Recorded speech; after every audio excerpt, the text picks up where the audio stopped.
אצל אלינה ורקו הדלת היא תמיד פתוחה.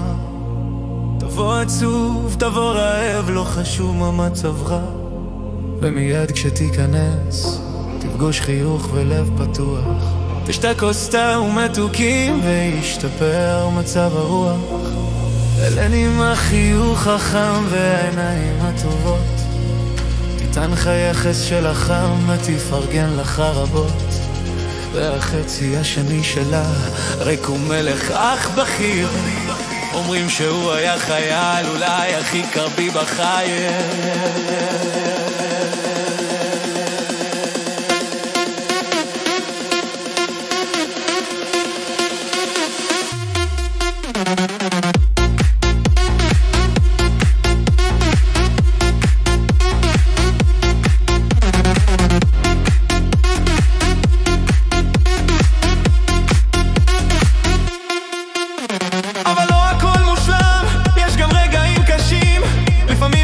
מקבלים את הפצועים הכי קשים.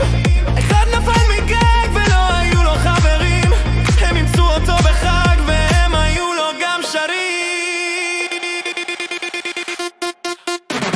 אחד אחר חטף פיצוץ וכמעט איבד את הזרת. הוא היה בזמן לחוץ, היה לו דייט עם עוד גברת.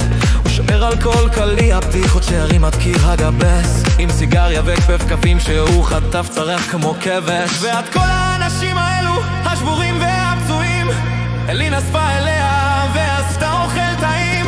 ועל כן